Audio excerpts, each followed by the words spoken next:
ప్రభునామంలో మీ అందరికీ వందనాలు. ఇప్పటి వరకు మనం ప్రకటన గ్రంథంలో 16 అధ్యాయాలను ధ్యానించుకున్నాం. ఇంకా 6 అధ్యాయాలు మాత్రమే ఉన్నాయి. ఈ రోజున 3 అధ్యాయాలను ధ్యానించుకుందాం, అనగా 17, 18, 19 అధ్యాయాలను. ప్రారంభ ప్రార్థన. సృష్టికర్త, గొప్ప దేవుడ, కనికరం గల తండ్రి, నీకే వందనాలు చెల్లించుచున్నాం. నేను నీ సన్నిధిలో ప్రవ్వా, మరి నాయన ఆది కాండం నుండి ప్రారంభమై ప్రతిరోజు నాయన 5 అధ్యాయాలు కానీ 4 అధ్యాయాలు కానీ ధ్యానించుకుంటూ, మరి ఈ రోజున నాయన మరి ఇంకా 6 అధ్యాయాలు, ప్రకటన గ్రంథంలోని చివరి 6 అధ్యాయాలకి మేము నాయన చేరాం. దాన్ని బట్టి నీకు స్తోత్రాలు. ఈ రోజున 3 అధ్యాయాలు ధ్యానించబోచుండగా నీవే సహాయం చేయండి. నిత్యము పరలోకములో నిన్ను నాయన ఏ విధముగా దూతలు కొనియాడుతున్నారో మేము కూడా నిత్యము ప్రవ్వా నిన్ను కొనియాడే వారముగా, నీకు స్తుతులు చెల్లించే వారముగా, నీకు మహిమను ఆపాదించే వారముగా మమ్మల్ని దీవించండి. ఈరోజు ధ్యానించుకోబోయే 3 అధ్యాయాల ద్వారా నీ సేవకుని నీవే నీ ఆత్మతో నీవే నడిపించి నీవే వాడుకొనమని నజరేయుడని యేసు నామములో అడిగి వేడుకొని ప్రార్థిస్తున్నాం తండ్రి, ఆమేన్. దేవునికి స్తోత్రం కలుగును గాక. ప్రభువైన యేసుక్రీస్తు వారి పరిశుద్ధ నామములో అందరికీ శుభములు తెలుపుతూ, ఈరోజు మన అనుదిన వాక్య ధ్యానంలో భాగం ప్రకటన గ్రంథం 17, 18, 19 ఈ 3 అధ్యాయాలు. ఈ 3 అధ్యాయాలు సబ్జెక్ట్స్ ఏంటంటే, 17వ అధ్యాయంలో ఆత్మ సంబంధమైన బబులోను, స్పిరిచువల్ బ్యాబిలోన్. 18వ అధ్యాయంలో ఫిజికల్ బ్యాబిలోన్, బబులోను మహాపట్టణం. 19వ అధ్యాయంలో యేసు ప్రభు వారి రెండవ రాకడ. ఈ 3 సబ్జెక్ట్స్ని ఈరోజు ధ్యానించుకుందాం.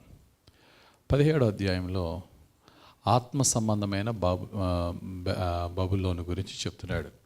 ఆత్మ సంబంధమైన బబులోన్ అంటే ఏంటి? ఇక్కడ బబులోను అనే మాటను మనము తీసుకుంటే, ఈ బబులోను దేవునికి విరోధకరమైన ఆత్మ సంబంధమైన వ్యభిచారము, అనగా దేవుణ్ణి విడిచిపెట్టి దేవునికి విరోధమైనటువంటి హేయమైన కృత్యములు చేసే ఒక వ్యవస్థకి, ఒక పట్టణానికి సూచిస్తున్నది. అది బబులోను అనే మాట అన్నాడు అంటే ఆ పట్టణము, ఆ దేశము క్రీస్తుకి విరోధముగా దేవుని యొక్క విశ్వాసులను బాధించే పట్టణముగా దానికి పేరు అన్నమాట. ఇక్కడ 17వ అధ్యాయంలో ఆత్మ సంబంధమైన బబులోను అంటే క్రీస్తు యొక్క రెండవ రాకడకు ముందు ఒక భ్రష్టమైన సంఘము, దేవునికి విరోధకరమైనటువంటి సంఘము, క్రైస్తవ సంఘములోనే అబద్ధ ప్రవక్త చేత మోసపోయి దేవుని వాక్యానికి, దేవుడిచ్చిన కృపగల రక్షణకి విరోధకరంగా సంఘము క్రూర మృగముతో కలిసి, అనగా యాంటీ క్రైస్ట్ అండ్ ఫాల్స్ ప్రాఫిట్లతో కలిసి దేవునికి విరోధంగా భ్రష్టమైన సంఘాన్ని దేవుడు ఎలా నాశనం చేస్తాడో, ఏ సంఘాన్ని ఆధారం చేసుకుని క్రీస్తు విరోధి యాంటీ క్రైస్ట్ దేవునికి విరోధకరమైన కార్యక్రమాలు జరిపిస్తూ ఉంటాడో, ఎప్పుడైతే ఆ సంఘాన్ని దేవుడు కొడతాడో, అదే సంఘాన్ని ఆధారం చేసుకున్న క్రూర మృగమైనటువంటి యాంటీ క్రైస్ట్ అదే సంఘాన్ని కూడా సర్వనాశనం చేస్తాడు. దానితో పని అయిపోయినప్పుడు ఆ సంఘంతో ఇంకా నాకు పని లేదన్నప్పుడు, అప్పటి వరకు కలిసి ఉన్న ఈ ఎవరిద్దరు, ఒకటి క్రీస్తు విరోధి ఆ క్రూర మృగము, 2 ఆత్మ సంబంధమైన బబులోను అనగా భ్రష్ట సంఘము, 2 కలిసి ఉండి దేవునికి విరోధ కార్యము చేసినప్పుడు, దేవుడు ఆ సంఘానికి తీర్పు తీర్చినప్పుడు ఆ క్రూర మృగమైనటువంటి యాంటీ క్రైస్ట్ కూడా సంఘానికి వేరే, సంఘం బలహీనమైనప్పుడు సంఘాన్ని నాశనం చేస్తాడు. అది 17వ అధ్యాయంలో మనం చూడొచ్చు. అర్థం చేసుకోవడానికి ప్రయత్నిద్దాం. కొంచెం మరి అది మిస్టీరియస్గానే ఉంటుంది. మరి ఆ యొక్క బైబిల్లో ఎంతవరకు రివీల్ చేశారో అంతవరకే మనం తెలుసుకోగలం, కానీ రివీల్ చేయలేని వాటిని మనం తెలుసుకోవడం మన సాధ్యం కాదు. అయితే దేవుడిచ్చిన ఆ యొక్క వాక్య సత్యములు ఉన్న వాటిని మనం అర్థం చేసుకోవడానికి ప్రయత్నం చేద్దాం. 17వ అధ్యాయము 1-2 వచనాలు. ఆ 7 పాత్రలను పట్టుకొని ఉన్న 7 దేవదూతలలో ఒకడు వచ్చి నాతో మాట్లాడుచు ఇలాగ చెప్పెను, నీవిక్కడికి రమ్ము. విస్తార జలముల మీద కూర్చున్న మహావేశ్యకు చేయబడు తీర్పు నీకు కనపరచెదను. భూరాజులు ఆమెతో వ్యభిచరించిరి, భూనివాసులు ఆమె వ్యభిచార మద్యములో మత్తులైరి. రైట్. ఇక్కడ మహాజలముల మీద కూర్చుని ఉన్న మహావేశ్య అనే మాట, జలముల మీద అనే మాటను ప్రకటన గ్రంథంలో ఆల్రెడీ ముందు జరిగిన ఎపిసోడ్స్లో చెప్పాను. అంటే జలములు జనములను సూచిస్తున్నవి. అనేక జనములను ఆధారము చేసుకొని ఉన్న ఆ మహావేశ్య అయిన బబులోనుకు దేవుడిచ్చే తీర్పుని ఇక్కడ కనుపరుస్తున్నాడు. అంటే ఆ వేశ్య అనే మాటని ఇక్కడ ఉపయోగించాడు. 2వ వచనంలో అయితే ఆమె అనే మాట ఇక్కడ చూడండి. భూరాజులు ఆమెతో వ్యభిచరించిరి, భూనివాసులు ఆమె వ్యభిచార మధ్యములో మత్తులైరి. ఇక్కడ ఆమె అనే మాట ఇక్కడ ఉపయోగించాడు. ఆమె అనే మాట, వ్యభిచారము అనే మాట, ఈ రెండు కూడా తీసుకుంటే ఆమె అని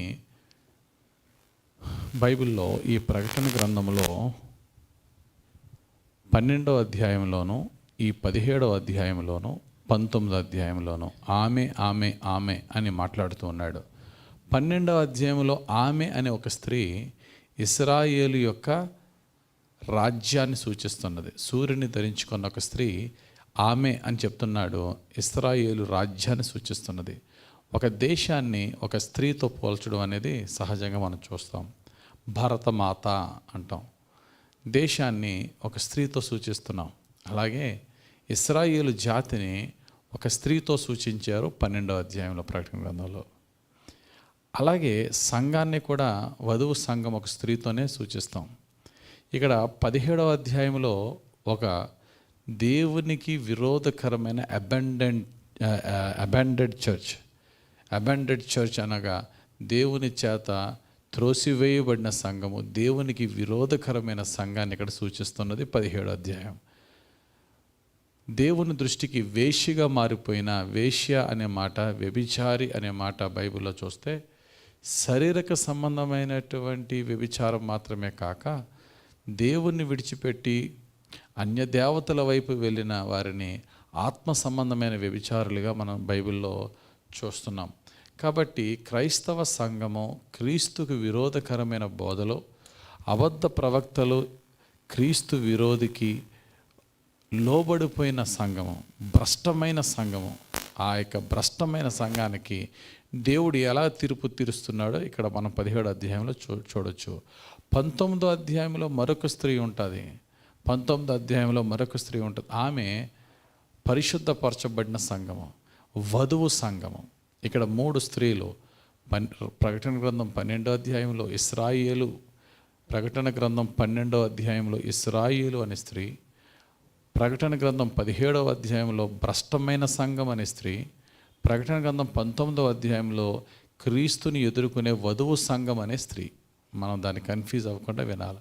ఇప్పుడు ఆమె భ్రష్టత్వం, ఆమె వ్యభిచారం, ఆమె యొక్క వేశ్య అనే మాట ఇక్కడ మనం ఎవరిని సూచిస్తున్నామంటే భ్రష్టమైన సంఘము. క్రీస్తు రాకడక ముందు క్రైస్తవులని చెప్పుకొని క్రీస్తుకి విరోధంగా జీవించిన భ్రష్ట సంఘాన్ని, క్రీస్తు విరోధి అయినటువంటి ఆ యొక్క యాంటీ క్రైస్ట్ ఆధారం చేసుకొని సంఘము ఒక వ్యవస్థ, ఈ రెండు క్రైస్తవ సంఘాన్ని ఆధారం చేసుకుని యాంటీ క్రైస్ట్, క్రీస్తు విరోధి యొక్క రాజ్యము రెండు కలిసి ప్రపంచాన్ని ఏలదామనుకుని కొంతకాలం ఏలిన తర్వాత దేవుడు ఆ భ్రష్ట సంఘానికి దేవుడు తీర్పు తీరుస్తున్నాడు ముందు. ఆ తర్వాత ఆ రాజ్యమైనటువంటి క్రూర మృగం యాంటీ క్రైస్ట్ అనే బబులోను పట్టణం అనే ఆ రాజ్యాన్ని 18వ అధ్యాయంలో కూల్చుతున్నాడు. కాబట్టి ఒక మాటలో చెప్పాలంటే 17వ అధ్యాయము భ్రష్ట సంఘము, 18వ అధ్యాయము భ్రష్టమైన రాజ్యము. ఈ రెండు భ్రష్టత్వాన్ని బట్టే బబులోను అని రెండటికి పేర్లు పెట్టారు. ఆత్మ సంబంధమైన బబులోను భ్రష్ట సంఘం, శరీర సంబంధమైన బబులోను భ్రష్టమైన పట్టణం. ఈ రెండిటిని దేవుడు కూల్చుతున్నాడు. ఇది ఒక్కటి అర్థం చేసుకుంటే మీకు ఈ 2 అధ్యాయాలు క్లియర్గా అర్థమవుతాయి. తర్వాత 3వ వచనం చదువుదాం. అప్పుడు అతడు ఆత్మవశుడనైన నన్ను అరణ్యమునకు కొనిపోగా దేవదూషణ నామములతో నిండుకొని 7 తలలను 10 కొమ్ములను గల ఎర్రని మృగము మీద కూర్చుండిన ఒక స్త్రీని చూచితిని. ఆ స్త్రీ ధూమ్ర రక్త వర్ణములు గల వస్త్రము ధరించుకొని బంగారముతోనూ రత్నములతోనూ ముత్యములతోనూ అలంకరింపబడినదై ఏహ్యమైన కార్యములతోనూ తాను చేయుచున్న వ్యభిచార సంబంధమైన అపవిత్ర కార్యములతోనూ నిండిన ఒక సువర్ణ పాత్రను తన చేత పట్టుకొని ఉండెను. రైట్. ఇక్కడ 3-4 వచనాలు మనం చూస్తే 3వ వచనంలో దేవదూషణ నామములతో నిండుకొని నామములు 7 తలలను 10 కొమ్ములను గల ఎర్రని మృగము. 7 తలలు 10 కొమ్ములు గల మృగం అంటే మనకి ప్రకటన గ్రంథం 13వ అధ్యాయంలో మొదటి 10 వచనాల్లో ఉన్న ఆ క్రూర మృగానికి కూడా 7 తలలు 10 కొమ్ములే. ఈ క్రూర మృగము 13వ అధ్యాయంలో ఉన్న క్రూర మృగము ఒకటే. ఆ క్రూర మృగం ఎవరట? క్రీస్తు విరోధి, సాతానైనటువంటి ఘట సర్పము యొక్క బలాన్ని ఆధారం చేసుకుని యాంటీ క్రైస్ట్ ఈ ప్రపంచాన్ని ఏలబోతాడు. అటువంటి యాంటీ క్రైస్ట్ గురించి చెప్తున్నాడు. ఆ క్రీస్తు విరోధి అయినటువంటి యాంటీ క్రైస్ట్ ఎక్కడి నుంచి రావచ్చబ్బా, ఎవరై ఉండొచ్చబ్బా అని అనేకుల యొక్క రకరకాల రీసెర్చెస్ జరుగుతూ ఉన్నాయి. ఒక్కొక్కరు అదంటారు ఇదంటారు. ఆ ప్రధాని యాంటీ క్రైస్ట్, ఈ యొక్క ప్రెసిడెంట్ యాంటీ క్రైస్ట్, ఈ దేశానికి అధికారి యాంటీ క్రైస్ట్ అంటూ ఉంటారు. కానీ అది ఏమి ఇప్పటి వరకు రివీల్ కాలేదు. అయితే గమనించండి, అయితే కొన్ని ఈ సింబల్స్, కొన్ని సైన్స్ ఇక్కడ మనకు కనబడుతున్నాయి. 4వ వచనంలో ఆ స్త్రీ అనగా క్రైస్తవ సంఘము, భ్రష్టమైన క్రైస్తవ సంఘం గురించి ఇక్కడ సూచిస్తున్నాడు. మరలా 4వ వచనంలో ఆ స్త్రీ అనగా భ్రష్టమైన సంఘము ధూమ్ర రక్త వర్ణము గల వస్త్రములు ధరించుకుని బంగారముతోనూ రత్నములతోనూ ముత్యములతోనూ అలంకరింపబడినదై ఏహ్యమైన కార్యములతోనూ తాను చేయుచున్న వ్యభిచార సంబంధమైన అపవిత్ర కార్యములతో నిండిన ఒక సువర్ణ పాత్రను తన చేత పట్టుకుని ఉండెను అన్నాడు. ఇక్కడ ఆ యొక్క యూనిఫామ్ ధూమ్ర రక్త వర్ణములు గల వస్త్రములు ధరించుకొని, ఆ సంఘము ధూమ్ర రక్త వర్ణములు గల వస్త్రములు ధరించుకొని అనే మాట ఇక్కడ చూడొచ్చు. గమనించండి, మరి కొన్ని కామెంటరీస్ ఏమంటాయంటే ఈ యొక్క ధూమ్ర రక్త వర్ణము గల వస్త్రాలు ధరించుకునేది రోమన్ క్యాథోలిక్ చర్చ్లో కార్డినల్స్ సేమ్ అదే రంగు గల బట్టలు వేసుకుంటారని. అయితే ఇది ఒక క్యాథోలిక్ సంఘము అంత్యకాలంలో భ్రష్టమైపోయే సంఘములో ఇది ఒక క్యాథోలిక్ సంఘము వారు వేసుకునే యూనిఫామ్ ఇదే రంగులో ఉంటుంది కాబట్టి అది అన్న క్యాథోలిక్ సంఘాన్ని రిప్రజెంట్ చేయొచ్చేమో అని కొందరు అభిప్రాయం. మనం అదే కరెక్ట్ అని మాత్రం మనం చెప్పలేం. కాకపోతే యాంటీ క్రైస్ట్ యొక్క ప్రభావంతో నింపబడిన ఒక క్రైస్తవ సంఘము బాగా బలము తెచ్చుకొని క్రీస్తు విరోధితో కలిసి మరి క్రీస్తుకు విరోధకరమైన కార్యకలాపాలు చేస్తూ ఉంటుందన్నమాట. కాబట్టి ఆ యొక్క క్రూర మృగమైనటువంటి యాంటీ క్రైస్ట్ ఆ సంఘాన్ని ఆధారం చేసుకుని దేవునికి విరోధకరమైన కార్యాలు చేస్తున్నాడు. తర్వాత 5వ వచనం మనం చూసినట్లయితే దాని నొసట దాని పేరు ఇలాగు వ్రాయబడి ఉండెను, మర్మము వేశ్యలకును భూమిలోని ఏహ్యమైన వాటికిని తల్లి అయిన మహాబబులోను. మరియు ఆ స్త్రీ పరిశుద్ధుల రక్తము చేతను యేసు యొక్క హతసాక్షుల రక్తము చేతను మత్తెలియుండుట చూచితిని. నేను దాన్ని చూచి బహుగా ఆశ్చర్యపడగా ఆ దూత నాతో ఇట్లను, నీవేళ ఆశ్చర్యపడితివి? ఈ స్త్రీని గూర్చిన మర్మమును 7 తలలను 10 కొమ్ములను గలిగి దాని మోయిచున్న క్రూర మృగమును గూర్చిన మర్మమును నేను నీకు తెలిపెదను. నీవు చూచిన ఆ మృగము ఉండెను గాని ఇప్పుడు లేదు. అయితే అది అగాధ జలములలో నుండి పైకి వచ్చుటకును నాశనమునకు పోవుటకును సిద్ధముగా ఉన్నది. భూనివాసులలో జగదుత్పత్తి మొదలుకొని జీవగ్రంథమందు ఎవరి పేరు వ్రాయబడలేదో వారు ఆ మృగముండెను గాని ఇప్పుడు లేదు. అయితే ముందుకు వచ్చునన్న సంగతి తెలుసుకొని ఆశ్చర్యపడుదురు. ఇందులో జ్ఞానం గల మనసు కనబడును. ఆ 7 తలలు ఆ స్త్రీ కూర్చున్న 7 కొండలు మరియు 7 రాజులు కలరు. 5 కూలిపోయిరి, ఒకడున్నాడు, కడమవాడు ఇంకనూ రాలేదు. వచ్చినప్పుడు అతడు కొంచెం కాలం ఉండవలెను. ఉండినదియు ఇప్పుడు లేనిదియునైనా ఈ క్రూర మృగము ఆ 7 పాటు ఒకడునై ఉండి తానే 8వ రాజగుచు నాశనంనకు పోవును. రైట్. ఇక్కడ ఇదంతా కూడా ఆ భ్రష్టమైన సంఘాన్ని గురించి చెప్తున్న మాటలు. ఆ భ్రష్టమైన సంఘానికి అధికారులుగా 7 రాజులు ఉంటారని, ఆ 7 రాజుల్లో 5 రాజులు ఆల్రెడీ కాలం చేశారని, ఎప్పటికీ యోహాను గారు ఈ పత్రిక రాసేటప్పటికి ఇంకా ఒక 2 రాజులు రాబోతున్నారని, 2 వెళ్తారని, ఆ తర్వాత 8వ వాడు వచ్చి వీరందరి పైన వాడు ఆధిపత్యం చేస్తాడని ఇలా చెప్తున్నాడు. ఏమై ఉంటుంది ఈ రోమన్ పట్టణము దేని మీద ఉన్నదంటే, ఇక్కడ మనం చదివినప్పుడు అది 7 కొండల మీద కట్టబడినది అంటున్నాడు. రోమ్ నగరమట 7 కొండల మీద కట్టబడిన నగరమట రోమ్ నగరం. కాబట్టి ఇది రోమ్ నగరాన్ని సూచిస్తున్నది. మరి ఇప్పుడు రోమ్ నగరం అంత బలమైనదా? కాదే. కానీ ఆ రోమ్ నగరంలో ప్రారంభమైన సంఘము మాత్రము చాలా బలంగా ఉంది ప్రపంచంలో. రోమన్ క్యాథలిక్ చర్చ్ చాలా స్ట్రాంగ్ చర్చ్. చాలామంది అనేక మంది విశ్వాసులు ఆ సంఘానికి ఉన్నారు. కాబట్టి ఆ సంఘాన్ని సూచించి ఉండొచ్చా? అయితే ఆ యొక్క సంఘమును గల పేరు ఆ రోమన్ కింగ్డమ్కి మనం చూసినట్లయితే, రోమన్ కింగ్డమ్ని పాలించిన వారు 5 అయిపోయారు, ఇంకా 2 వస్తున్నారన్నారు. అసలు ఆ రాజ్యాన్ని పాలించింది ఎవరు? 7 అసలు అంటే ఇక్కడ రోమన్ రాజ్యాన్ని పాలించడం కాదు, అసలు ఇప్పటివరకు ఇశ్రాయేలీలను అనగా క్రైస్తవ సంఘాన్ని, ఇక్కడ భ్రష్టమైన క్రైస్తవ సంఘం గురించి చెప్తున్నాడు. ఇశ్రాయేలీల నుంచి ప్రారంభమైన ఈ క్రైస్తవ్యం, ఇశ్రాయేలుతో ప్రారంభమైన క్రైస్తవ్యము, ఆ ఇశ్రాయేల్ జాతిలో నుంచి వచ్చిన క్రైస్తవ్యాన్ని మనం చూసినట్లయితే, ఇప్పటి వరకు ఏ రాజ్యాలు పాలించారు ఇశ్రాయేల్ని అని మనం చూస్తే, మొట్టమొదటిగా ఐగుప్తు బానిసత్వం నుంచి బయటకు వచ్చారు వాళ్ళు. ఆ తర్వాత అషేరీల చేతిలో బాధింపబడ్డారు. ఆ తర్వాత బబులోనీయుల చేత బాధింపబడ్డారు. ఆ తర్వాత మీడో పిర్షియన్ కింగ్డమ్, మాదీయులు పారసీకుల చేత బాధింపబడ్డారు. ఆ తర్వాత మీడో పిర్షియన్ కింగ్డమ్ అయిపోయిన తర్వాత గ్రీకీలు తర్వాత రోమన్స్ తర్వాత రివైజ్డ్ రోమన్స్లోనే మళ్ళీ డివైడ్ అయి చేసిన రివైజ్డ్ రోమన్ కింగ్డమ్. 7 కింగ్డమ్స్ అయినాయి. జాగ్రత్తగా గమనించండి. ఈ ఇశ్రాయేల్ నుంచి ఇశ్రాయేల్ని పాలించిన 7 రాజ్యాలు. ఆ తర్వాత 8వ రాజ్యం రాబోతుంది. అదే క్రీస్తు విరోధి అయిన యాంటీ క్రైస్ట్. మరలా చెప్తున్నాను, ఇప్పటి వరకు ఇశ్రాయేల్ని పాలించిన రాజ్యాలు మనం చూసినట్లయితే, ఇది రోమన్ పట్టణాన్ని మాత్రమే కాదు, ఆ రోమ్లో ప్రారంభమైన ఆ రోమన్ క్యాథలిక్ చర్చ్ని సూచిస్తే, ఆ రోమన్ క్యాథలిక్ చర్చ్ కూడా మొట్టమొదటగా జూయిష్ కన్వర్ట్స్తోనే ప్రారంభమైంది సంఘం.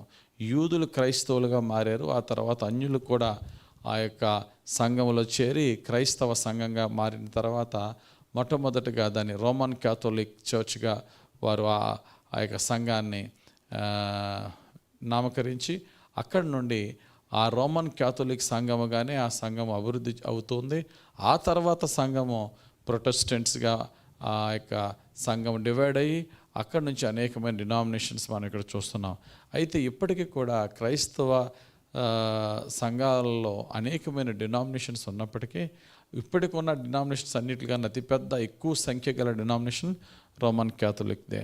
అయితే ఈ యొక్క సంఘాలన్నీ కూడా ఇశ్రాయేలు జాతి నుంచి వచ్చిన సంఘాలే. ఆ ఇశ్రాయేలు జాతిని ఏలిన వారు, పాలించిన వారు 7 రాజ్యాలు. ఏంటంటే ఆ 7 రాజ్యాలు?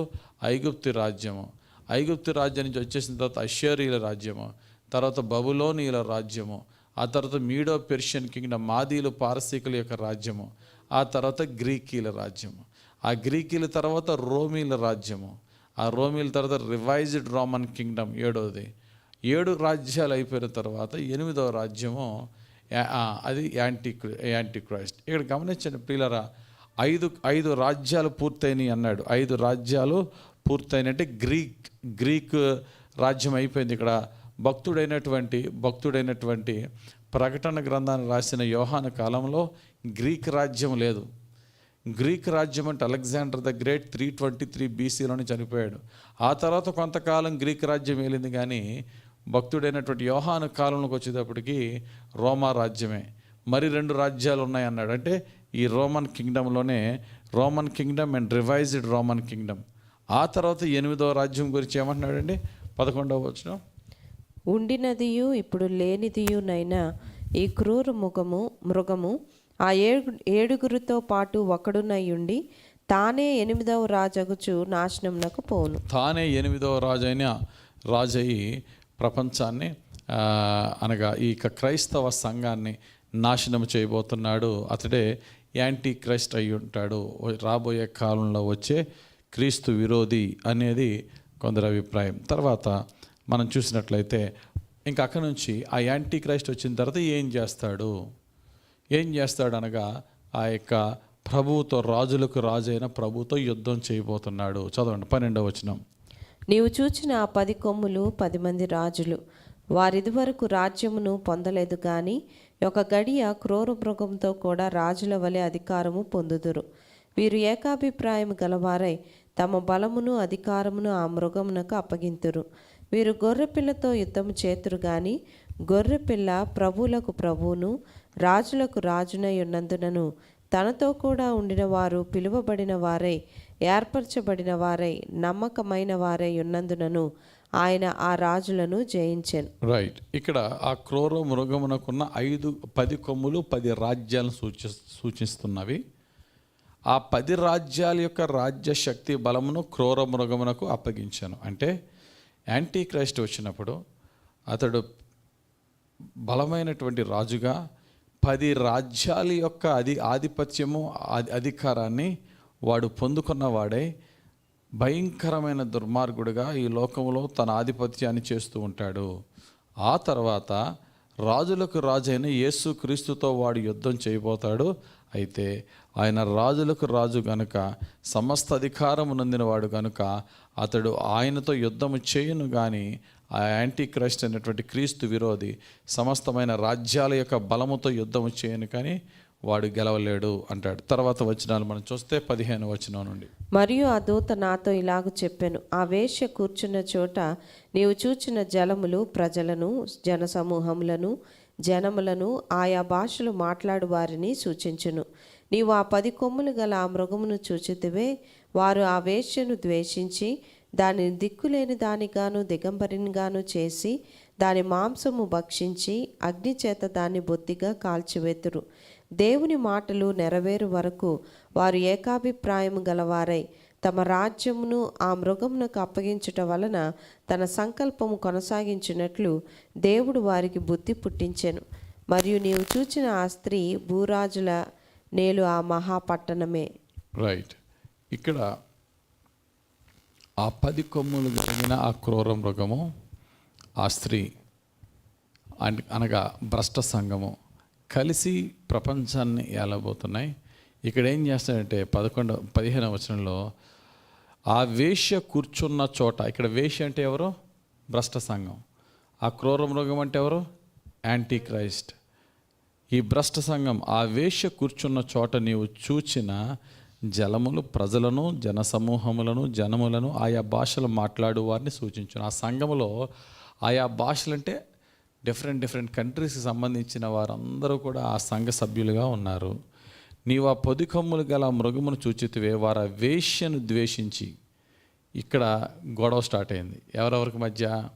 క్రూర మృగానికి మధ్య, ఆ వేశ్యకి మధ్య, అనగా యాంటీ క్రైస్ట్కి మధ్య, ఆ భ్రష్ట సంఘానికి మధ్య ద్వేషించి దానిని దిక్కులేని దానిగాను దిగంబరినిగాను చేసి దాని మాంసమును భక్షించి అగ్ని చేత దానిని బొత్తిగా కాల్చివేతురు. ఏ భ్రష్ట సంఘాన్ని బేస్ చేసుకుని, ఆధారం చేసుకుని యాంటీ క్రైస్ట్ కలిసి వాడి రాజ్యాన్ని ఏలాడో 10 మంది రాజులతో, అదే రాజు, అదే 10 మంది రాజులు ఆ యాంటీ క్రైస్ట్ కలిసి తనతో చేతులు కలిపిన భ్రష్ట సంఘాన్ని సర్వనాశనము చేసి కాల్చివేయబోతున్నాడు. కాబట్టి దేవుడు ఆ భ్రష్ట సంఘాన్ని విడిచిపెట్టగా దేవునికి విరోధమైన హేయమైన క్రియలు చేస్తున్న ఆ యొక్క వేశ్య అయినటువంటి ఆ భ్రష్ట సంఘాన్ని, పాపపు సంఘాన్ని యాంటీ క్రైస్ట్ చేతికి దేవుడు అప్పగిస్తున్నాడు. వాడు దాన్ని సర్వనాశనం చేస్తున్నాడు. తర్వాత అంటాడు, దేవుని మాటలు నెరవేరు వరకు వారు ఏకాభిప్రాయం గలవారే తమ రాజ్యమును ఆ మృగమునకు అప్పగించుట వలన తన సంకల్పము కొనసాగించినట్లు దేవుడు వారికి బుద్ధి పుట్టించాను. ఆ 10 మంది రాజులకి ఏకబుద్ధిని కలుగు చేసి దేవుని చిత్తము నెరవేరులాగున వారి ద్వారానే ఆ భ్రష్ట సంఘాన్ని సర్వనాశనం చేసేలాగా వారికి ఏక మనసు కలుగు చేశాడు. మరియు నీవు చూచిన ఆ స్త్రీ భూరాజులను ఏలో ఆ మహాపట్టణమే. ఇక్కడ 18వ అధ్యాయం స్టార్టింగ్ వచ్చేటప్పటికి ఈ స్త్రీ ఎవరట? భూరాజులని ఏలో ఆ మహాపట్టణమైన బబులోను. ఇక్కడ మరొక స్త్రీ కనబడుతుంది. అప్పటి వరకు వచ్చిన వేశ్య అయినటువంటి స్త్రీ ఇక్కడ మహాపట్టణమైన బబులోన్ అనే స్త్రీ గురించి ఇక్కడ మళ్ళీ చెప్తున్నాడు. ఆ యొక్క పట్టణం గురించి ఇప్పుడు 18వ అధ్యాయంలో చూస్తున్నాము. This is about the fall of Babylon. Babylon అనే మహాపట్టణము ఏ విధంగా నాశనం అవుతుందో, ఈ బబులోన్ అనే మహాపట్టణాన్ని దేవుడు మరి ఆ యొక్క సాతానుడి చేతికి అప్పగించగా, సాతానుడు ఈ మహాపట్టణాన్ని చాలా ధనముతోనూ సమస్తమైనటువంటి ఘనతలతోనూ సమస్తమైన వైభవంతో నింపాడు. అంత ఆకాశానికి హెచ్చింపబడిన ఆ పట్టణాన్ని దేవుడు సర్వనాశనానికి అప్పగించినప్పుడు ఆ మహాపట్టణముతో కలిసి అలయన్స్ ఏ దేశాలు కలిసి ఉన్నాయో ఆ దేశాలన్నీ కూడా ఆ పట్టణాన్ని దేవుడు నాశనానికి అప్పగించిన తర్వాత వారి కళ్ళ ముందు అంత గొప్ప పట్టణము కాలిపోయి నాశనం అయిపోతే వారు రొమ్ము కొట్టుకుంటూ ఏడ్చి ప్రలాపించరనే మాటలను ఈ యొక్క 18వ అధ్యాయంలో మనం చూడవచ్చు. చదువుదాం. 18వ అధ్యాయం 1వ వచనం నుండి. అటు తరువాత మహాధికారము గల వేరొక దూత పరలోకం నుండి దిగి వచ్చుట చూచితిని. అతని మహిమ చేత భూమి ప్రకాశించెను. అతడు గొప్ప స్వరముతో ఆర్భటించి ఇట్లనెను, మహాబబులోను కూలిపోయెను, కూలిపోయెను. అది దెయ్యములకు నివాస స్థలమును, ప్రతి అపవిత్రాత్మకు ఉనికి పట్టును, అపవిత్రమును అసహ్యమునునైన ప్రతి పక్షికి ఉనికి పట్టును ఆయను. ఏలయనగా సమస్తమైన జనములు మహోద్రేకముతో కూడిన దాని వ్యభిచార మద్యమును త్రాగి పడిపోయిరి. భూరాజులు దానితో వ్యభిచరించిరి. భూలోకమందలి వర్తకులు దాని సుఖభోగముల వలన ధనవంతులైరి. రైట్. ఇక్కడ దేవుని యొక్క దూత పరలోకం నుండి దిగివచ్చుట చూచి ఆయన గొప్ప స్వరంతో అంటున్నాడట, బబులోను కూలిపోయెను, కూలిపోయెను. ఈ బబులోను ఎవరిని సూచిస్తుంది? యాంటీ క్రైస్ట్ కింగ్డమ్ను సూచిస్తున్నది. అనగా క్రీస్తు విరోధి ఏర్పరచుకున్న తన రాజ్యము గల ఒక పెద్ద పట్టణం, ఒక దేశము, ప్రపంచాన్ని ఏలగలిగే శక్తికి ఎదిగిన దేశము అందరు ఎదురుగుండా కూలిపోతుంది. ఇప్పుడు చూడండి, అగ్రరాజ్యాలుగా పిలువబడుతున్న అమెరికా తీసుకోండి, చైనా తీసుకోండి, ఇటువంటి దేశాలు సడన్గా కూలిపోయినప్పుడు వారి యొక్క అది కూలిపోటు ద్వారా వరల్డ్ ఎకానమీ మీద ఎంతో ప్రభావం చెందుతుంది. ఒక ఉదాహరణకి WTC టవర్స్ని లాడని కూల్ చేసిన తర్వాత చాలా కాలానికి వరకు వరల్డ్ యొక్క ఎకానమీ చాలా భయంకరంగా దెబ్బతీసుకుందట. అలాగా ఒక టవర్స్ కాదు, మొత్తం దేశం, ఆ పట్టణమో కూలిపోతుంది అనే సత్యం ఇక్కడ మనం తెలుసుకోవాలి. అది కూలిపోయిన తర్వాత ఆ పట్టణముతో కలిసి వ్యాపారము చేసి ఆ దేశముతో కలిసి లావాదేవీలు కలిగి సమస్తమైన ట్రేడ్లో ఉన్న వారు ఎంతగా రోధిస్తారో వేదన పడతారో మనం చూడొచ్చు. తర్వాత వచనం మనం చూస్తే 4వ వచనంలో, మరియు ఇంకొక స్వరము పరలోకములో నుండి ఇలాగు చెప్పగా వింటిని, నా ప్రజలారా, మీరు దాని పాపములలో పాలివారు కాకుండానట్లును దాని తెగుళ్లలో ఏదియూ మీకు ప్రాప్తింపకుండునట్లును దానిని విడిచి రండి. దాని పాపములు ఆకాశమునంటుచున్నవి, దాని నేరములను దేవుడు జ్ఞాపకం చేసుకొని ఉన్నాడు. అది ఇచ్చిన ప్రకారము దానికి ఇయుడి, దాని క్రియల చొప్పున దానికి రెట్టింపు చేయుడి. అది కలిపిన పాత్రలో దాని కొరకు రెండింతలు కలిపి పెట్టుడి. అది నేను రాణిగా కూర్చుండుదానను, నేను విధవరాలను కాను, దుఃఖము చూడనని తన మనసులో అనుకొనెను గనుక అది తాను ఎంతగా గొప్ప చేసుకొని సుఖభోగములను అనుభవించెనో అంతగా వేదనను దుఃఖమును దానికి కలుగచేయడి. రైట్. ఇక్కడ మరొక దూత చెప్తున్నాడు, అందరూ కూడా బబులోను విడిచిపోండి. మీరందరూ ఆ బబులోను మహాపట్టణము చూసి, అబ్బా ఇంత గొప్ప సుందరమైన పట్టణము, సుందరమైన దేశము, ఇందులో మనం ఎంతో సుఖపడతామని వచ్చారు. కానీ ఈ దేశము దేవునికి విరోధమైనటువంటి కార్యాలతో నింపబడి ఉన్న ఈ దేశాన్ని దేవుడు కొట్టబోతున్నాడు, సర్వనాశనం అయిపోతుంది. అర్జెంటుగా మీరు ఉద్దేశం విడిచి పారిపోండి అని దేవుని దూత మహాశబ్దంతో చెప్తున్నాడు. ఉదాహరణకి ఇర్మియా కాలంలో కూడా బబులోను గురించి దేవుడు ప్రవచనం ఏమన్నాడు చూడండి. ఇర్మియా గ్రంథం 50వ అధ్యాయం 8వ వచనంలో, బబులోనులో నుండి పారిపోవుడి, కల్దీల దేశంలో నుండి బయలువెల్లుడి, మందలకు ముందు మేకపోతులు నడుచున్నట్లు ముందర నడువుడి. ఏంటట? బబులోను దేశము నుండి పొండి, నేను బబులోను దేశానికి తీర్పు తీరుస్తున్నాను. బబులోను దేశము ఉన్నతమైన దేశానికి తీర్పు తీర్చడానికి దేవుడు ఎవరిని అనుకున్నాడండి? మీడో పెర్షియన్ కింగ్డమ్, మాదీలను పారసీకులను లేపి దేవుడు బబులోను దేశం సర్వనాశనం చేశాడు. అయితే ఆ బబులోను దేశంలో ఇశ్రాయేల్ ముందే చెప్తున్నాడు, మీరు ఇశ్రాయేల్లారా మీరు బబులోను దేశం విడిచి పారిపోండి.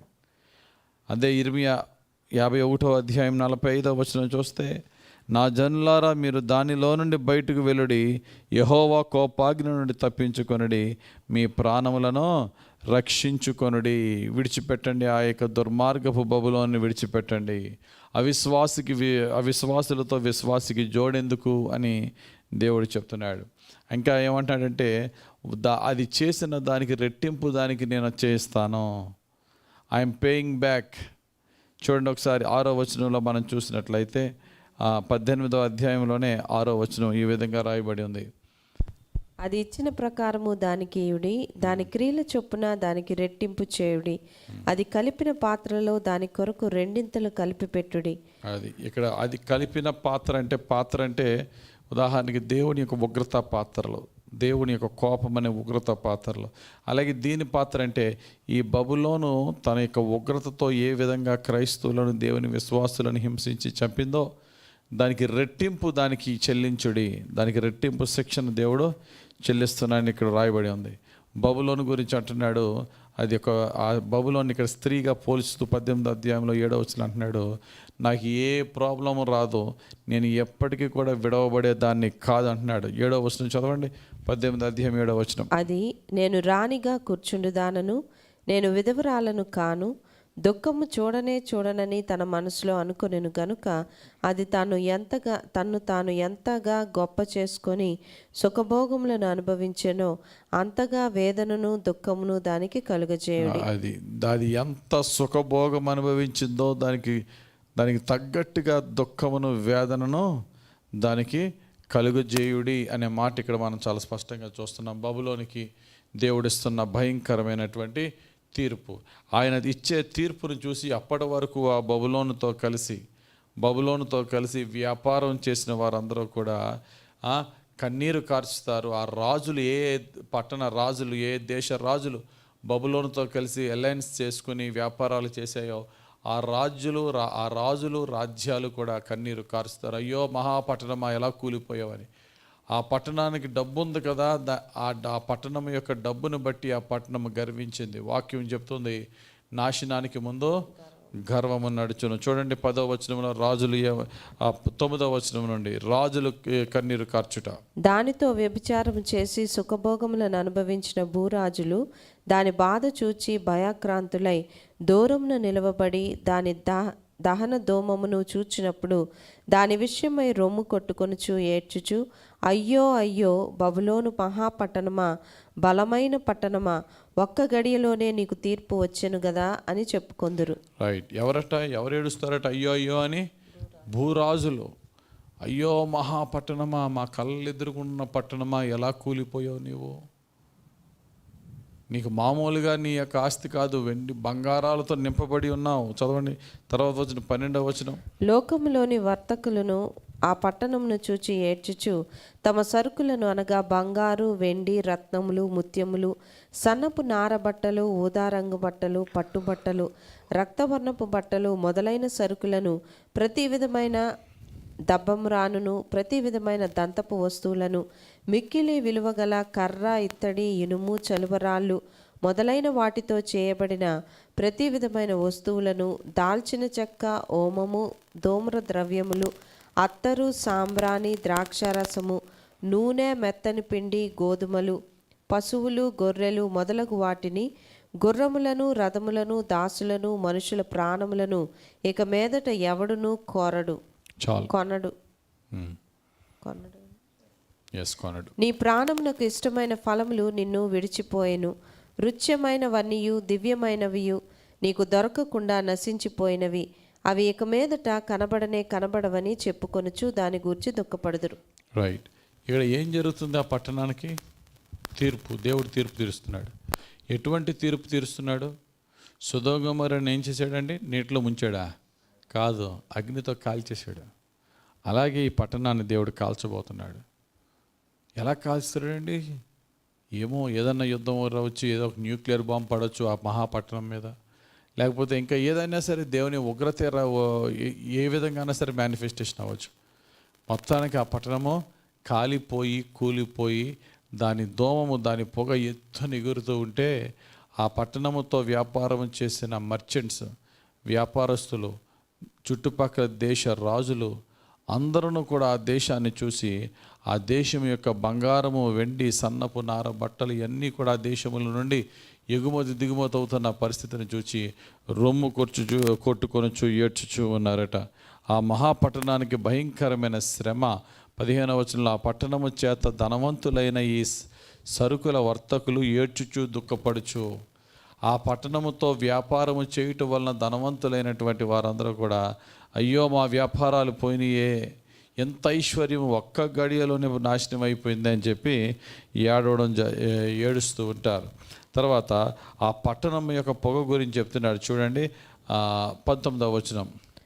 తమ తలల మీద దుమ్ము పోసుకొని ఏడ్చుచు దుఃఖించుచు అయ్యో అయ్యో ఆ మహాపట్టణము, అందులో సముద్రం మీద ఓడలు గల వారందరూ దాని అందలి అధిక వ్యయము చేత ధనవంతులైరి, అది ఒక్క గడియలో పాడైపోయిన అని చెప్పుకొనుచు కేకలు వేయుచుండిరి. రైట్. దేన్ని బట్టి కేకలు వేశారట? ఆ పట్టణం యొక్క దోమమును చూచి, 17వ వచనం లాస్ట్లో, దూరము నిలిచి దాని దహన దోమమును చూచి.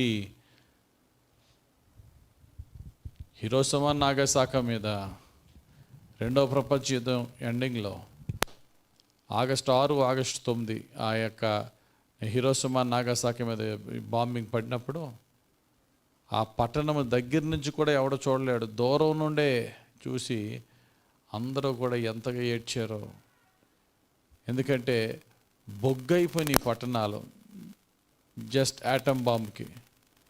ఇంకా ఇప్పుడైతే యాటమ్ బాంబ్ కన్నా అనేక రెట్లు పవర్ఫుల్ అయినటువంటి హైడ్రోజన్ బాంబ్, న్యూక్లియర్ బాంబ్స్ వచ్చినాయి. ఒక్క బాంబు పడితే మొత్తం పట్టణమే బొగ్గైపోద్ది. అటువంటి పరిస్థితి ఆ యొక్క మహాపట్టణానికి దేవుడు రప్పిస్తాడు. దాన్ని దూరం నుండి చూచిన వారందరూ కూడా ఏడుస్తూ అయ్యో ఎంత దారుణమైన పరిస్థితికి దిగజారిపోయింది ఏంటని చెప్పి ఏడుస్తూ ఉంటారు. అయితే 20వ వచనంలో అంటాడు, పరిశుద్ధులు మాత్రం దానిని చూసి ఆనందిస్తారట. చదవండి. పరలోకమా, పరిశుద్ధులారా, అపోస్తలులారా, ప్రవక్తలారా దాని గూర్చి ఆనందించుడి. ఏలయనగా దాని చేత మీకు కలిగిన తీర్పుకు ప్రతిగా దేవుడు ఆ పట్టణమునకు తీర్పు తీర్చి ఉన్నాడు. తర్వాత బలిష్ఠుడైన ఒక దూత గొప్ప తిరగటి రాతి వంటి రాయి ఎత్తి సముద్రంలో పడవేసి, ఇలాగు మహాపట్టణమైన బబులోను వేగముగా పడద్రోయబడి ఇక ఎన్నటికి నీ కనబడకపోవును. నీ వర్తకులు భూమి మీద గొప్ప ప్రభువులై ఉండిరి. జనములన్నీయు నీ మాయా మంత్రముల చేత మోసపోయిరి. కావున వైనికుల యొక్కయు, గాయకుల యొక్కయు, పిల్లన గ్రోవి ఊదువారి యొక్కయు, బోరలు ఊదువారి యొక్కయు శబ్దము ఇక ఎన్నడూ నీలో వినబడదు. మరి ఏ శిల్పమైనా చేయు శిల్పి ఎవడను నీలో ఎంత మాత్రమును కనబడడు. తిరుగటి ధ్వని ఇక ఎన్నడూ నీలో వినబడదు. ద్వీపపు వెలుగు నీలో ఇంకను ప్రకాశింపదు. చూడండి, ఇంకా ఇక్కడ బబులోను యొక్క సంపూర్ణమైన వినాశనం కాల్చివేయబడుతుంది. ఆ తర్వాత ఇక్కడ ఒక ఉపమాన రీతిగా చెప్తున్నాడు, తిరుగటి రాతి వంటి రాయి ఎత్తి సముద్రంలో పడవేస్తే ఆ రాయి తేలుతుందా? వెళ్ళిపోద్ది కిందకి. అలాగా బబులోను యొక్క కనీసం దాని ఆనవాలు కూడా లేకుండా దేవుడు బహుశా ఒక ఫ్లడ్ లాంటిది రప్పించి మొత్తాన్ని బబులోన్ని అసలు ఆ పట్టణమే లేని విధముగా చేస్తాడు. ఉదాహరణకి సొదొమ గొమొర్రా పట్టణం ఉందండి. ఒకప్పుడు ఒక వెలిగిన పట్టణం. ఇప్పుడు ఏమన్నా సొదొమ గొమొర్రా పట్టణంలో ఏమన్నా ఉందా? నథింగ్, లేదు. దాని అసలు జియోగ్రఫికల్ దాని యొక్క షేపే పోయింది, సర్వనాశనం అయిపోయింది, బూడిదైపోయింది. అలాగే బబులోను ఒకప్పుడు మహా పెద్ద పట్టణమైన బబులోను. మరి ఇప్పుడు ఎక్కడుందండి బబులోను అంటే ఆ ఇరాక్ ఆ ప్రాంతంలో, ఆ ఎడారిలో ప్రాంతంలో అసలు అది పట్టణముగానే కట్టబడలేదు. దాని శిథిలాలు ఏమన్నా కనబడతాయి అంతే. ఇప్పుడు అక్కడ ఒకప్పుడు ప్రపంచ వింతలున్న ప్లేస్ అది. దాన్ని దేవుడు సర్వనాశనము చేసి మరలా దాన్ని కట్టనవ్వకుండా చేశాడు. కొందరు ఏమంటారంటే మరలా అదే ఇరాక్ ఆ ప్రాంతంలో మరలా బబులోను కట్టబడుతుందని, ఆ కట్టబడే బబులోనే మహాపట్టణం అవుతుందని, దాన్ని మరలా దేవుడు కూల్చుతాడని. కానీ అది అక్కడ కట్టొచ్చు, లేకపోతే ఆల్రెడీ ఉన్న పట్టణాల్లోనే ఒక పట్టణమును సాతానుడు తన వశములోనికి తీసుకుని క్రీస్తు విరోధిగా, మరి క్రీస్తుకు వ్యతిరేకమైనటువంటి కార్యకలాపాలు అందులో జరిగించే పరిస్థితి వస్తే దేవుడు ఆ పట్టణాన్ని సర్వనాశనము చేసి అసలు భూమి మీద దాని యొక్క ఉనికి లేకుండా దేవుడు చేయబోతున్నాడు. కాబట్టి ఆ దేశంలో అసలు పెండ్లి కానీ సంతోషము కానీ ఏ విధమైన మ్యూజిక్ అనేది కూడా వినబడకుండా శుభ్రంగా నిర్జీవమైన ప్రదేశంగా మారిపోద్ది. చివరి వచనం అంటాడు, మరియు ప్రవక్తల యొక్కయు పరిశుద్ధుల యొక్కయు భూమి మీద వధింపబడిన వారి అందరి యొక్కయు రక్తము ఆ పట్టణంలో కనబడిన. నేను ఎంతమంది అయితే దైవ సేవకులను దేవుని యొక్క బిడలను చంపిందో ఆ పట్టణమునకు గతి, దానికి తగ్గ గతి దేవుడు దానికి ఇస్తున్నాడని చెప్తున్నాడు. 18వ అధ్యాయం దీంతో పూర్తయింది. కాబట్టి 17వ అధ్యాయంలో ఆత్మ సంబంధమైనటువంటి బబులోనైనటువంటి ఆ వేశ్యను దేవుడు సర్వనాశనం చేశాడు. ఎలా చేశాడు? దానితో కలిసి ఉన్న ఆ క్రూర మృగం యాంటీ క్రైస్ట్తోనే దాన్ని నాశనం చేశాడు. తర్వాత 19వ అధ్యాయంలో ఆ యాంటీ క్రైస్ట్ ప్రధాన పట్టణముగా దాని కేంద్రముగా చేసుకున్న ఆ దేశాన్ని, ఆ పట్టణాన్ని దేవుడు సమూల ధ్వంసము చేసి దాన్ని దిక్కులేని స్థితిలో దేవుడు మార్చేశాడు, ఆ యాంటీ క్రైస్ట్ యొక్క పట్టణాన్ని. ఆ తర్వాత 19వ అధ్యాయంలో ఆ యాంటీ క్రైస్ట్ మిగిలిన 10 రాజ్యాలను పోగు చేసుకొని క్రీస్తుకి విరోధముగా తన యొక్క యుద్ధాన్ని సమకూర్చినప్పుడు యేసు క్రీస్తు వారు 2 అంచెలు గల ఖడ్గముతో పరలోకము నుండి భూమి మీదకి తన దూతల వేవేల సమూహముతో వచ్చి ఆ యాంటీ క్రైస్ట్ యొక్క సైన్య సమూహముతో యుద్ధం చేయబోతున్నాడు. అది 19వ అధ్యాయంలో కనబడుతుంది. చదువుదాం 19వ అధ్యాయం మొదటి వచనం నుండి. అటు తరువాత బహుజనుల శబ్దము వంటి గొప్ప స్వరము పరలోకమందు ఇలాగు చెప్పగా వింటిని, ప్రభువును స్తుతించుడి, రక్షణ మహిమ ప్రభావములు మన దేవునికే చెల్లును. ఆయన తీర్పులు సత్యములను న్యాయములనై ఉన్నవి. తన వ్యభిచారముతో భూలోకమును చెరిపిన గొప్ప వేశ్యకు ఆయన తీర్పు తీర్చి తన దాసుల రక్తమును బట్టి దానికి ప్రతిదండన చేశాను. మరియు రెండోసారి వారు ప్రభువును స్తుతించుడి అనిరి. ఆ పట్టణపు పొగ యుగయుగములు పైకి లేచుచున్నది. అప్పుడు ఆ 24 పెద్దలను 4 జీవులను సాగిలపడి ఆమెన్, ప్రభువును స్తుతించుడి అని చెప్పుచు సింహాసనాసీనుడగు దేవునికి నమస్కారం చేసిరి. రైట్. ఇక్కడ మనం మొదటి 4 వచనాల్లో మనం చూస్తే హల్లెలూయా అనే మాటకి మీనింగ్ ఇక్కడ కనబడుతుంది. హల్లెలూయా అంటే ఏంటండి? ప్రభువును స్తుతించుడి. చూడండి 1వ వచనం ప్రభువును స్తుతించుడి అనే మాటకి పైన 2 అనేసి దానికి ఫుట్ నోట్ ఏమిటండి? హల్లెలూయా. హల్లెలూయా అనే మాటకి అర్థము ప్రభువును స్తుతించుడి. ఇక్కడ ప్రభువును ఎందుకు స్తుతించుడి? ఆయన చేసిన కార్యం బట్టి. ఆయన చేసిన కార్యం ఏంటి?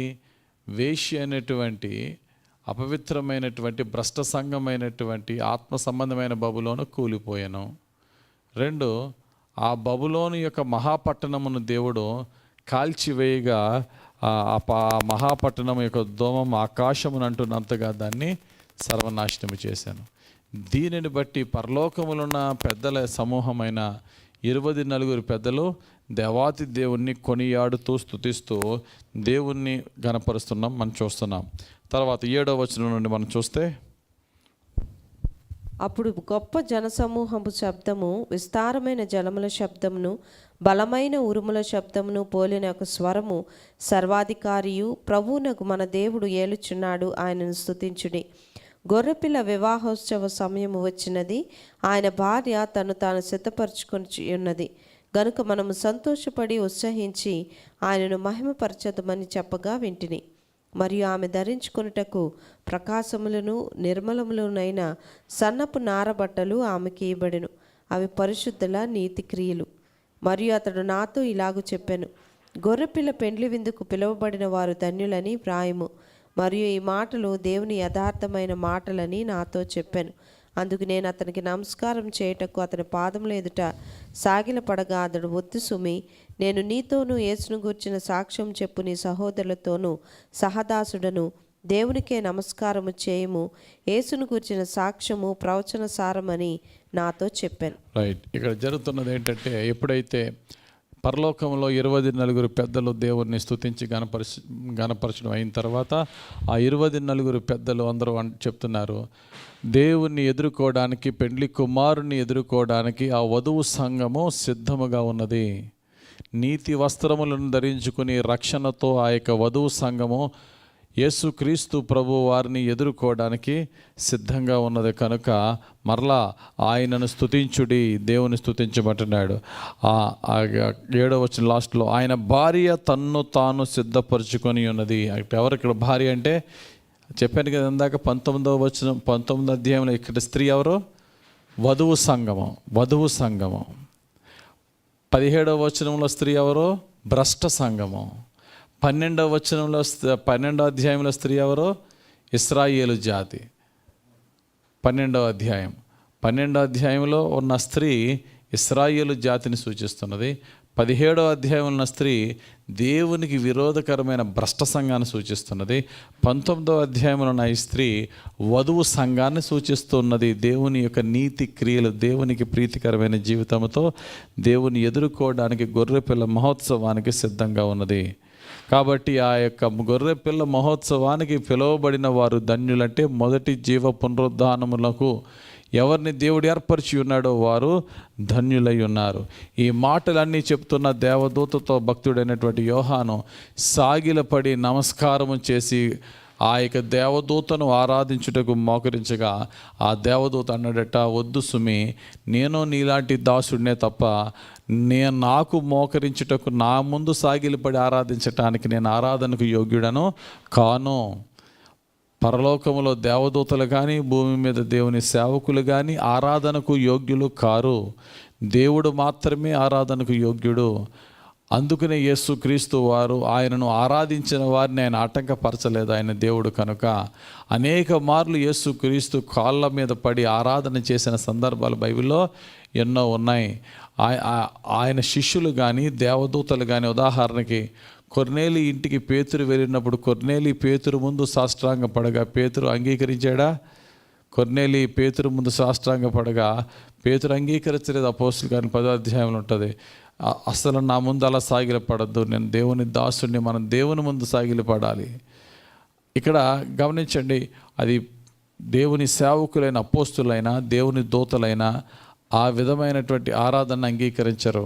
కానీ సాతానుడు అంగీకరిస్తాడు. నాకు చెయ్యి, నన్ను పూజించు, నన్ను ఆరాధించు. యేసు ప్రభువుని అలాగే శోధించాడు కదా, నాకు సాగిలపడు, సమస్తమైనటువంటి అందాలను చూపించి అన్నీ నీకు ఇస్తానన్నాడు. నీ దేవుడిని యెహోవాకు తప్ప ఎవరికి మొక్కకూడదని చెప్పి వాక్యం ఉన్నది కదా అని యేసు ప్రభు వాడిని జయించడం మనం చూస్తున్నాం. దీంతో 19వ అధ్యాయంలో మొదటి పేర పూర్తయింది. మొదటి పేర ఏంటట? ఆకాశములో, ఆ పరలోకములో 24 పెద్దల సముఖములో దేవునికి చక్కటి ఆరాధన. ఎందుకు ఆరాధన? ఎందుకు దేవుని స్తుతించండి అంటున్నారు? 2 కారణాలు. ఒకటి, ఆత్మ సంబంధమైన బబులోను, శరీర సంబంధమైన బబులోను ఆ పట్టణాన్ని దేవుడు కూల్చినందుకు. 2, ఆయన సంఘము వధువు సంఘముగా సిద్ధపడి పరిశుద్ధ అలంకారాలతో, నీతి వస్త్రాలతో ఆయన ఎదుర్కొంటున్నందుకు చక్కటి స్తుతి ఆరాధన మరి ఆ 24 పెద్దలు చేశారు.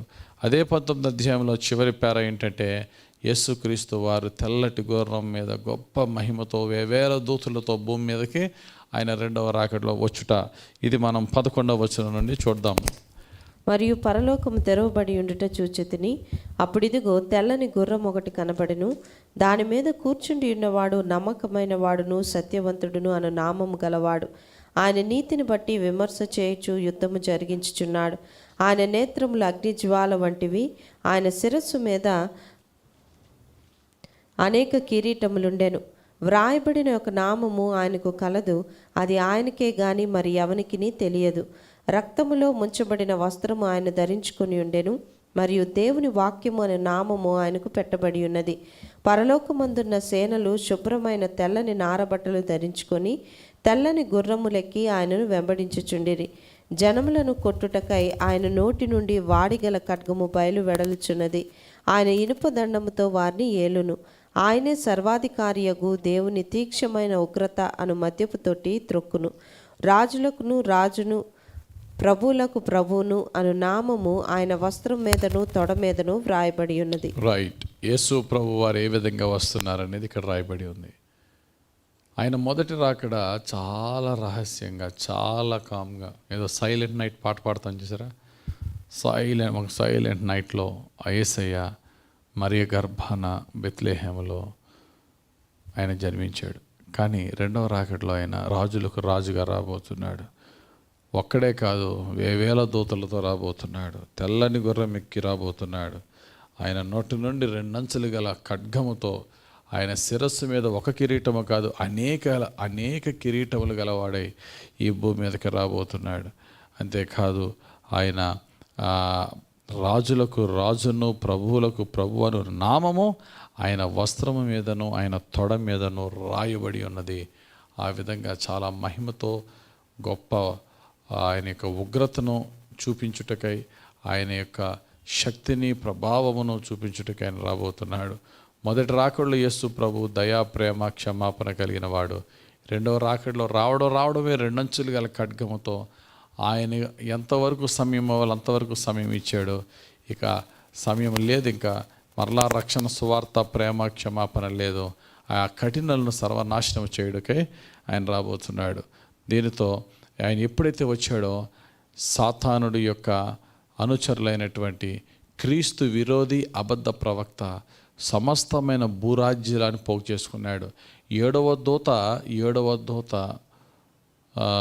తన ఉగ్రతా పాత్రను కుమ్మరింపినప్పుడు ఏం జరిగిందో, ఈ 6వ దూత తన ఉగ్రతా పాత్రను కుమ్మరించినప్పుడు ఏం జరిగిందో మనం చూడొచ్చు. ఒకసారి పేజీలు తిరగేసి 6వ దూత తన ఉగ్రతా పాత్రను యూఫ్రటీస్ నది మీద కుమ్మరించినప్పుడు, యూఫ్రటీస్ నది ఏమైపోయిందండి? ఎండిపోయినప్పుడు, ఎప్పుడైతే యూఫ్రటీస్ నది అంత పొడుగంటి నది ఎండిపోయిందో ఏం జరిగిందట? మొత్తం దేశ రాజ్యాలన్నీ కలిసి ఒక చోటుకు వచ్చాయట యుద్ధానికి. హెర్మిగిద్దోన్ యుద్ధానికి సిద్ధపడినట్టుగా ఉన్నాయి. వారందరూ సిద్ధపడ్డారు. అయితే దేవుడు ఏడవ దూత తన ఉగ్రతాగ్నిని ప్రోక్షించినప్పుడు భయంకరమైన భూకంపము, వడగండ్లు వారి మీదకి పడినా వారు ప్రభువుని అంగీకరించలేదు. ఫైనల్గా వారందరూ కూడి వచ్చిన ఆ చోటికి దేవుడైన యేసయ్య 2 అంచులు గల ఖడ్గంతో వచ్చి వారితో యుద్ధం చేయబోతున్నాడు. ఆ యుద్ధం చేసినప్పుడు ఏం జరిగిందట మనం చూద్దాం. 17వ వచనం చూస్తే, మరియు ఒక దూత సూర్యబింబములో నిలిచియుండుట చూచితిని. అతడు గొప్ప శబ్దంతో ఆర్భటించి, రండి, రాజుల మాంసమును, సహస్రాధిపతుల మాంసమును, బలిష్ఠుల మాంసమును, గొర్రెముల మాంసమును, వాటి మీద కూర్చుండు వారి మాంసమును, స్వతంత్రులదేమి, దాసులదేమి, క్రొద్దివారిదేమి, గొప్పవారిదేమి, అందరి యొక్క మాంసమును తినుటకై దేవుని గొప్ప విందుకి కూడి రండని ఆకాశ మధ్యమందు ఎగురుచున్న సమస్త పక్షులను పిలిచాను. మరియు ఆ గుర్రము మీద కూర్చున్న వానితోనూ ఆయన సేనతోనూ యుద్ధము చేయుటకై ఆ క్రూర మృగమును, భూరాజులను, వారి సేనలను కూడి ఉండగా చూచితిని. అప్పుడు ఆ మృగమును దాని ఎదుట సూచక క్రియలు చేసి దాని ముద్రను వేయించుకొనిన వారిని, ఆ మృగపు ప్రతిమకు నమస్కరించిన వారిని, మోసపరిచిన ఆ అబద్ధ ప్రవక్తయు పట్టబడి వారిద్దరూ గంధకముతో మండు అగ్నిగుండములో ప్రాణముతోనే వేయబడిరి. కడమ వారు గుర్రం మీద కూర్చున్న వాని నోటు నుండి వచ్చిన ఖడ్గము చేత వధింపబడిరి. వారి మాంసమును పక్షులన్నీయు కడుపారా తినెను. రైట్. దేవుని దూత ఎవరిని పిలుస్తున్నాడు ఇక్కడ? ఆకాశ పక్షులను పిలుస్తున్నాడట. రండి, మీకు మంచి ఫీస్ట్ ఇస్తున్నాను. ఎవరి ఫీస్ట్? ఎవరి మాంసం? భూరాజుల మాంసం, అధిపతుల మాంసం, అధికారుల మాంసమును మీరు తిందిరి కానీ రండి. భయంకరమైన వధ జరగబోతున్నది. భూరాజులందరూ ఏకీభవించి దేవుని మీద తిరుగుబాటు చేశారు. అందుకనే అటువంటి వారిని చూసి దేవుడు ఏమంటున్నాడట? 2వ కీర్తనలో చక్కటి మాట ఉంటుంది. కీర్తనల గ్రంథం 2వ కీర్తనలో భూరాజులందరూ కూడా మనకున్న ఆమినేషన్ అన్నిటిని చూసి మనకి చాలా బలం ఉంది, మన ముందు ఎవడు నిలబడతాడు అనుకుంటే దేవుడు ఆకాశం నుండి నవ్వుతున్నాడట. 2వ అధ్యాయము 3వ వచనం. భూరాజులు యెహోవాకును ఆయన అభిషక్తునికి విరోధముగా నిలవబడుచున్నారు. ఏలికలు ఏకీభవించి ఆలోచన చేయుచున్నారు. ఆకాశమందు ఆసీనుడగు వాడు నవ్వుచున్నాడు. ఆకాశమందు ఆసీనుడు వాడు ఏం చేస్తాడట? నవ్వుచున్నాడట. మీ బాంబులు, మీ యొక్క మిసైల్స్ చూసుకుని మిమ్మల్ని మీరు రక్షించుకుంటారని అనుకుంటున్నారా అని చెప్పి నవ్వుతూ ఇప్పుడు దేవదూతను పంపి ఎవరిని రమ్మంటున్నాడు? పక్షులు రండి, నేను వాళ్ళని చంపుకుంటూ పోతాను, మీరు వాళ్ళని తినుకుంటూ పోండి అని. అయితే అక్కడ ముఖ్యమైనటువంటి కల్ప్రిట్స్ ఇద్దరు ఉన్నారు, సాతాను యొక్క అనుచరులు. ఎవరు వాళ్ళిద్దరు? Anti Christ and false prophet, అబద్ధ ప్రవక్త, క్రీస్తు విరోధి. వీళ్ళిద్దరినే ఫస్ట్ ప్రాణాలతో పట్టుకుని ఫస్ట్ నిత్యాగ్నిగుండంలో పాడేసేది వీళ్ళని. వారి ప్రాణాలతో నిత్యాగ్నిగుండంలో పాడేశాడు. ఆ తర్వాత ఆ యొక్క వారి అనుచరులందరినీ కూడా యేసు ప్రభు ఆ తెల్లటి గుర్రం మీద వస్తున్న యేసయ్య ఆయన యొద్దనున్న 2 అంచులు గల ఖడ్గంతో సమస్తమైనటువంటి ఆ యొక్క జనాంగాన్ని నరికివేసి వారి మాంసమును పక్షులన్నీ కడుపారా తినెను. ఈ విధంగా ఆ యొక్క మహాపెద్ద యుద్ధము సమాప్తమైంది. భూమి మీద ఉన్న ఆ యొక్క ఇద్దరు దుర్మార్గులను, అబద్ధ ప్రవక్తను, క్రీస్తు విరోధిని అగ్నిగొండంలో పడేశాడు. వారి అనుచరులను చంపివేసి వారి మాంసమును ఆకాశ పక్షులకి ఇచ్చాడు. ఇంకా మిగిలిన వాడెవడో? సాతానుడు. సాతాను. వాడిని తీసుకుని భూమి క్రింద భాగాల్లో 1000 సంవత్సరాలు వారిని బంధించి యేసుక్రీస్తు యొక్క నీతి రాజ్యాన్ని పాలించబోతున్నాడు. ఇది 1000 ఏండ్ల పాలనలో జరుగుతుంది. అది నెక్స్ట్ 20 అధ్యాయంలో మనం ధ్యానించుకోవచ్చు. దీనితో 19వ అధ్యాయం పూర్తయింది. ఇంకా బైబిల్లో మనకి 3 అధ్యాయాలు, 20, 21, 22. దేవుడు ఎంత కృపా కనికరం గల దేవుడు. ఇదే సంవత్సరంలో మనము మరి ఆదికాండం 1వ అధ్యాయం నుండి ప్రకటన గ్రంథం చివరి వరకు మనం ధ్యానించుకునే భాగ్యాన్ని ఇచ్చాడు. రేపటితో ఆ యొక్క 3 అధ్యాయాలు పూర్తి చేసి బైబిల్ని ప్రభు కృపలో పూర్తి చేసుకుందాం. God bless you. దేవుడు మనకు తోడుండును గాక. ఆమెన్. ప్రార్థన చేసుకుందాం. పరిశుద్ధుడా, ప్రేమ కలిగిన మా తండ్రి, నీకు వందనాలు. ఈరోజు నీ వాక్య ధ్యానంలో ప్రకటన గ్రంథం 17, 18, 19 అధ్యాయాలు ధ్యానించుకున్నాం.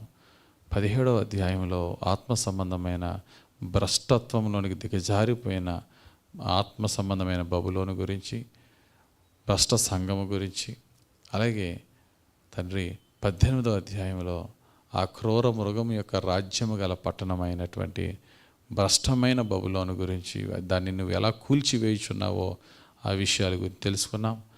19వ అధ్యాయంలో ప్రభువా నీ యొక్క 2వ రాకడలో ప్రాణాలతోనే తండ్రి యాంటీ క్రైస్ట్ను, ఫాల్స్ ప్రాఫిట్ను, క్రీస్తు విరోధిని, అబద్ధ ప్రవక్తను పట్టుకుని నిత్యాగ్నిగుండంలో పడవేసి వారి అనుచరులను నీ యొక్క 2 అంచులు గల ఖడ్గంతో నరికివేసి ఆకాశ పక్షులకు మాంసమునిచ్చి నాయనా భూమి మీద ప్రభువా శత్రుశేషము లేకుండా సర్వనాశనము చేసి నీ నీతి రాజ్యాన్ని పాలిస్తూ ఆ యొక్క సాతాన్ని పట్టుకుని 1000 ఏండ్లు భూమి క్రింద బంధించి 1000 ఏండ్ల పాలనలో నీ భక్తులను అయా జీవ పునరుద్ధానానికి తండ్రి నీవు లేపుతున్న నీ భక్తులను అయా గొప్ప నీ రాజ్యాన్ని ఏలువారుగా చేయబోచున్నందుకు వందనాలు.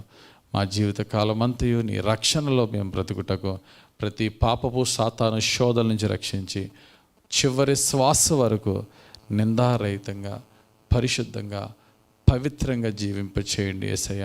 మా బలము, మా శక్తి కాదు, నీ కృప, నీ పరిశుద్ధాత్మ, నీ అగ్నితోనే మమ్మల్ని రక్షించండి. ఈ రాత్రి మేము కలిసి చేస్తున్న మా ప్రార్థనను, మా ధ్యానమును మీరే అంగీకరించి మీ వాక్యానుసారంగా మమ్మల్ని నడిపించమని, మాలో మా హృదయంలో నీకు ఇష్టం లేని క్రియలను లయపరచమని యేసు పుణ్యనామంలో ప్రార్థించి వేడుకొనిచున్నాము తండ్రి. ఆమెన్. తండ్రి, కుమార, పరిశుద్ధాత్మ దేవుని అభిషేకము మనలోనికి వచ్చి ప్రతి అపవిత్రత నుండి, ప్రతి భ్రష్టత్వం నుండి మనలను విడిపించి పరిశుద్ధాత్మలో పవిత్ర, పరిశుద్ధ, ప్రేమగల సమాధాన జీవితము పరిశుద్ధాత్ముడు మనకు దయచేయనుగాక. Amen. Amen. Amen. God bless you.